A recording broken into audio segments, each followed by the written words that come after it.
Ok, nouvelle journée, nouvelle vidéo, nouvelle manière de me faire détester. Aujourd'hui, on va voir pourquoi les personnes intelligentes ratent leur vie, alors que les personnes imbéciles ont plus tendance à réussir. Évidemment, ça c'est l'accroche, c'est pour que tu restes, mais on va développer ça de manière plus ou moins sensée et expliquer pourquoi les traits de caractère des imbéciles peuvent les faire réussir et pourquoi tu devrais intégrer parfois ces traits de caractère dans ta vie pour arrêter de réfléchir et passer à l'action.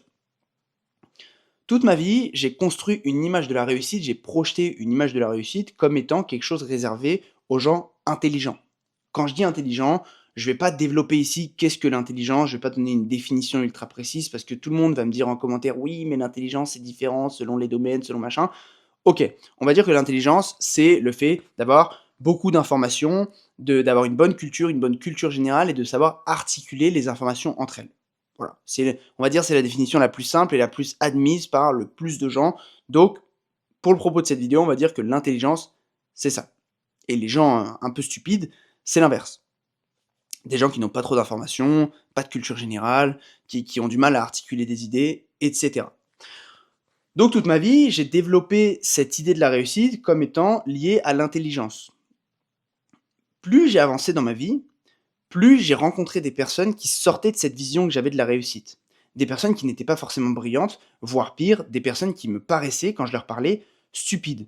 Pour autant, quand je regardais leur travail, quand je regardais leurs résultats, surtout dans l'entrepreneuriat et la création de contenu, c'était des personnes qui me paraissaient brillantes. Tout leur souriait. Ils étaient appréciés par leur père, ils réussissaient dans ce qu'ils faisaient, ils étaient compétents dans la zone où ils agissaient, et en leur parlant, ils m'avaient l'air d'être des coquilles vides. Ils m'avaient vraiment l'air d'être des gens très peu profonds en termes de réflexion, en termes d'avis sur certaines choses.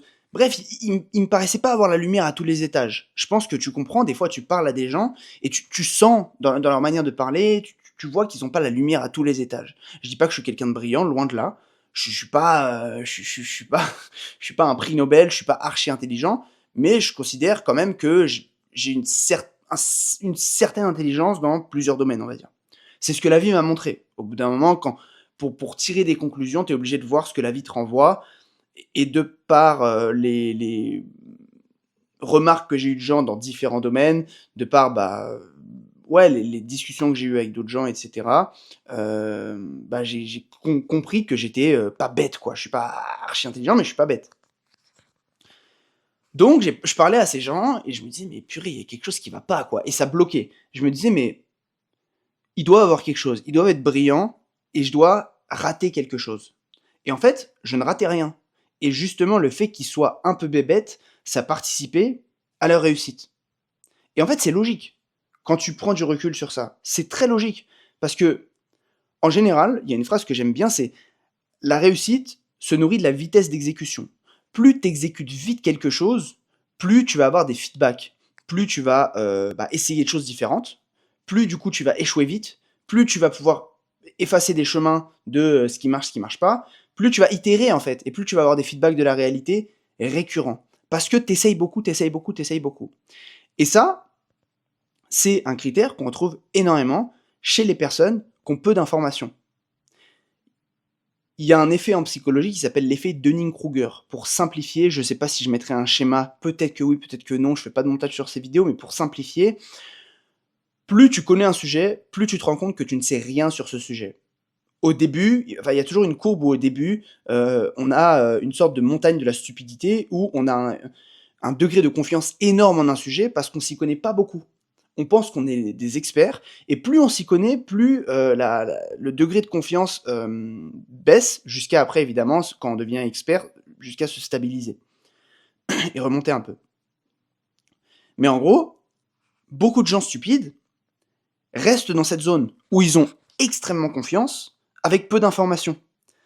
Là où les personnes plus intelligentes passent leur temps à agglomérer des informations, parce que les informations et le fait d'en connaître plus, c'est quelque chose qu'ils valorisent dans la vie, et c'est quelque chose qu'ils voient comme un critère de réussite, en connaître beaucoup. Sauf que connaître beaucoup de choses sur un sujet, ce n'est pas forcément un indicateur de réussite. Les personnes intelligentes réfléchissent beaucoup trop.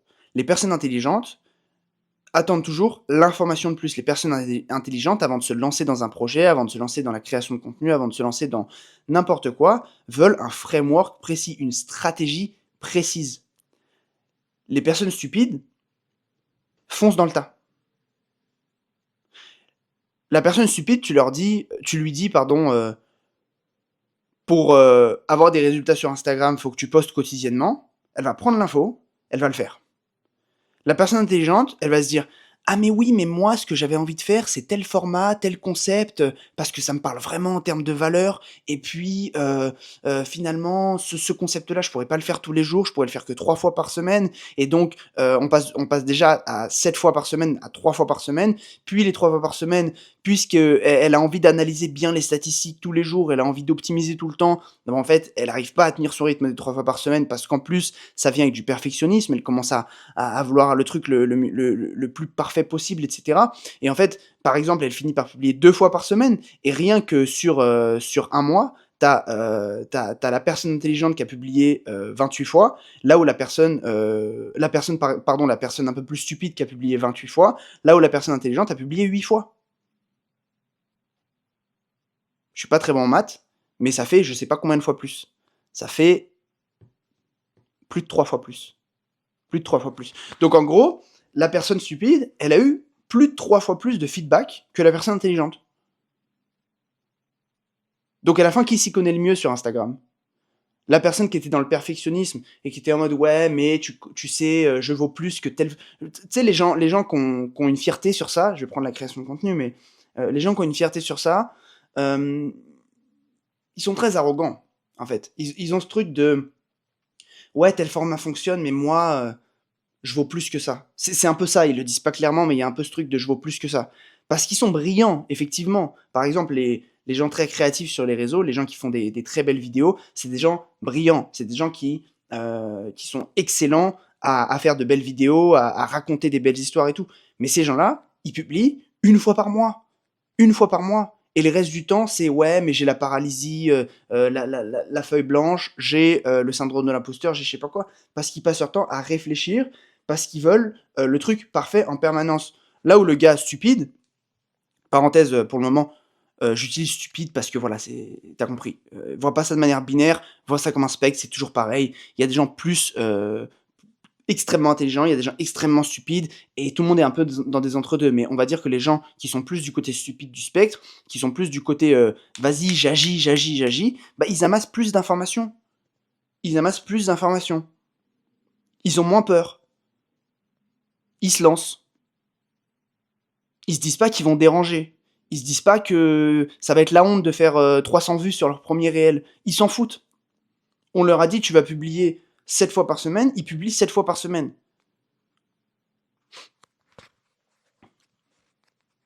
Donc apprends dans ta vie à arrêter d'aller chercher la nouvelle information. Aujourd'hui, l'ère dans laquelle on vit, cette ère de surinformation, elle ne profite absolument pas aux personnes plus intelligentes. C'est un cauchemar pour les personnes plus intelligentes, parce que les personnes plus intelligentes, elles voient plus d'informations, donc elles vont agglomérer encore plus, toujours plus. Elles prennent encore plus de retard. Elles prennent encore plus de retard. Pour réussir, être stupide, c'est un avantage injuste. Parce que tu passes plus à l'action. T'as plus de feedback de la réalité. Dans cette ère de surinformation. Plus de passage à l'action. Ce dont t'as besoin, c'est pas de devenir stupide. Ce dont t'as besoin, c'est pas de l'information de plus. C'est juste de passer à l'action. C'est juste ça. Et potentiellement de t'entourer de gens qui fonctionnent pas comme toi. Pas forcément des gens stupides, hein, mais des gens qui fonctionnent pas comme toi, pour te rendre compte que entre ton hyper-perfectionnisme qui t'empêche de passer à l'action et le fait d'être stupide, il y a un entre-deux, et tu pourrais mettre un peu d'eau dans ton vin pour passer plus vite à l'action. Je te donne un exemple tout bête. L'année dernière, je me suis fait accompagner par un gars sur mon compte Insta, parce que je voulais vraiment passer au next step en termes de création de contenu, et en termes aussi de génération de revenus grâce à mon Insta. Donc en gros, j'ai investi pour pour développer tout ça, pour m'y connaître plus aussi et pour derrière, moi, peaufiner ma création de contenu. C'est comme ça, on se forme, comme ça on peut être meilleur aussi, quand on forme les autres. Je le paye, je paye l'accompagnement. Franchement, c'était la première semaine, je sais même pas si c'était pas le premier jour ou le deuxième jour. Je lui pose une question sur mon Instagram. Une question toute bête, hein, genre vraiment une question toute bête, sur mon feed Insta, sur l'organisation de mon feed et tout. La question, tu vois, je lui envoie un message un peu comme ça, il m'envoie une ligne. Il me répond: «Trouve de meilleurs problèmes». Et donc je reçois ça et sur le moment, tu vois, coup dans l'ego. Le gars, je viens de lui lâcher, je sais plus, c'était combien, je sais même plus, 3 000 – 4 000 € pour qu'il m'accompagne. Je lui pose une question, il me répond: «Trouve de meilleurs problèmes». Là, le premier réflexe dans ta tête, avec ton ego et tout, c'est rendez-vous Gare du Nord, toi et moi, on va se bagarrer, en fait. Ça va pas, c'est n'importe quoi. Mais après, tu réfléchis. Tu te dis: «Ok, j'ai payé ce gars des milliers d'euros pour passer à l'action». Parce qu'en fait, j'ai remarqué que de moi-même, là, j'avais pas besoin de l'information de plus, j'avais besoin d'un gars qui a, sur certains points, un niveau de plus que moi, pour passer à l'action. Et ce mec-là, une de ses qualités, je trouve, et c'est une des raisons pour lesquelles j'ai pris cet accompagnement avec lui, une de ses qualités, c'est qu'il réfléchit, en apparence en tout cas, je sais pas dans sa vie privée, mais en apparence, il réfléchit moins que moi. Je dis pas qu'il est stupide, c'est une parenthèse par rapport à ce dont je parlais juste avant. Là, je te dis de t'entourer de gens différents de toi. C'est loin d'être quelqu'un de stupide, mais sur cet aspect-là, il réfléchit moins, il est plus en mode, allez, action, action, action, action, et on verra. J'ai décidé d'être OK, d'être coachable, d'écouter, et ça m'a beaucoup apporté.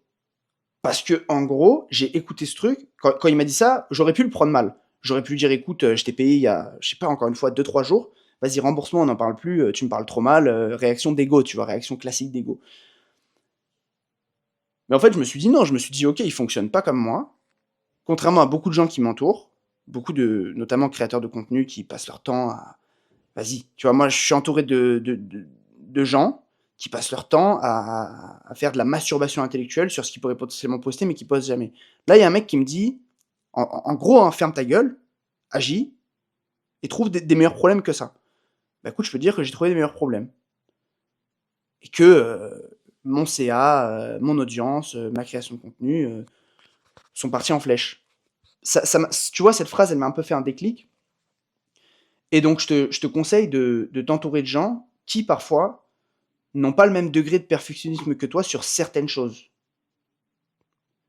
Comme ça remet un peu l'église au milieu du village, ça t'empêche d'aller toujours chercher l'information de plus et ça te fait passer à l'action. Encore une fois, la vitesse, la vitesse, elle engendre le succès. Le succès, il se nourrit de la vitesse. Plus tu vas vite dans ce que tu fais, plus, plus ça avance. Tu vois, là, j'ai commencé ces vidéos, il y a une semaine. Non, il y a oui, en fait, non, il y a 2 semaines. J'ai publié 2 semaines de vidéos. Un être humain normal qui publie 2 semaines de vidéos sur YouTube, ça équivaut à 2 vidéos. Moi, là, ça fait 14 vidéos. Donc, en gros, j'ai eu 14 fois plus de chances d'avoir une vidéo qui perce. Bah, ça tombe bien, à l'heure où je parle, j'en ai déjà une à plus de 3000 vues. Pour une chaîne à un peu plus de 400 abonnés, c'est pas mal. J'ai pris plus de 100 abonnés.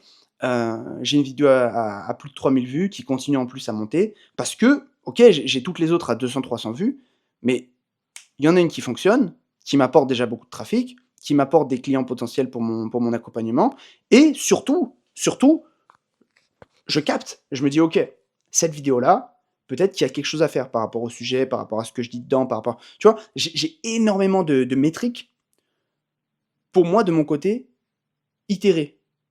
Et c'est ce que je fais aussi sur Insta. Je publie quasi quotidiennement aussi sur Instagram. Et là, j'ai fait plusieurs formats différents. Avant, j'étais dans ma zone de confort, tu vois. Je faisais le même format encore, encore et encore. Ça marchait bien, hein, mais ça allait pas non plus tout le temps exploser. Enfin, des fois ça explosait, des fois moins. Et là, en fait, je me suis mis à faire des formats différents. Quasiment tous les jours, je teste un format un peu différent. Et du coup, ok, il y en a qui marchent beaucoup moins que ce que je faisais à l'époque. Genre, en fait, on va dire que j'ai des flops, mais beaucoup plus flopesques que mes anciennes vidéos où je restais dans mes zones de confort. Mais je me laisse l'occasion de, sur un nouveau format, exploser. Parce que si je continue à faire le même format encore et encore, c'est la fameuse citation attribuée à Einstein, seul un fou continuerait à faire la même chose qu'il a déjà faite et qui n'a pas fonctionné. Très mal cité, c'est très mal cité. Mais je pense que tu m'as compris. En gros, si tu continues à faire ce que tu as toujours fait et que tu t'attends à des résultats différents, voilà, bah t'es fou, t'es totalement fou. Bah, c'est un peu l'idée. Genre là, je tente de nouveaux formats. Ok, il y en a qui font 1000 vues, mais potentiellement, il y en a un nouveau format, qui va faire 500 000. Et potentiellement, ça deviendra mon format signature, tu vois. Donc en gros, j'essaye. Et c'est ce que je fais avec ce défi notamment. Je me laisse pas le choix de faire un titre parfait pour mes vidéos YouTube, une miniature parfaite, un montage parfait. J'envoie du one shot, tu vois. Même là, sur cette idée des gens stupides réussissent mieux que les gens intelligents, il y aurait tellement de choses à dire. Il y aurait une vidéo de 30 minutes, hyper bien montée, hyper bien développée sur YouTube. Mais ça, c'est mon moi historique, c'est le Lucas historique, c'est le Lucas qui veut faire des choses bien archi claires, carrées, nettes et tout. Mais en lâchant un peu de lest, en passant à l'action, en étant moins perfectionniste, j'apprends tellement de choses. Là, en 2 semaines, j'ai appris tellement de trucs. Tellement de trucs en 2 semaines que j'aurais pas appris en faisant un seul script en 2 semaines. Genre un bon script YouTube, ok, d'accord. J'ai fait un bon script YouTube, ultra propre, je suis content de moi, génial, je sais écrire. Mais ça, je le sais déjà que je sais écrire. Pardon, hein, mais je sais déjà que je suis très bon en écriture. Par contre, je sais pas encore si je suis capable de publier 80, je sais plus combien, 78 ou 80 vidéos d'affilée. Mais là, je me donne la preuve, tu vois, ça fait 2 semaines et waouh! Encore beaucoup, tu vois, qui doivent sortir. Mais je me donne cette preuve-là. Et même là, j'avais jamais publié pendant autant de temps, j'avais jamais été aussi intense sur plusieurs réseaux à la fois en même temps. Et ça me donne, tu vois, ça me donne énormément de feedback. Donc voilà, le succès se nourrit de la vitesse d'exécution.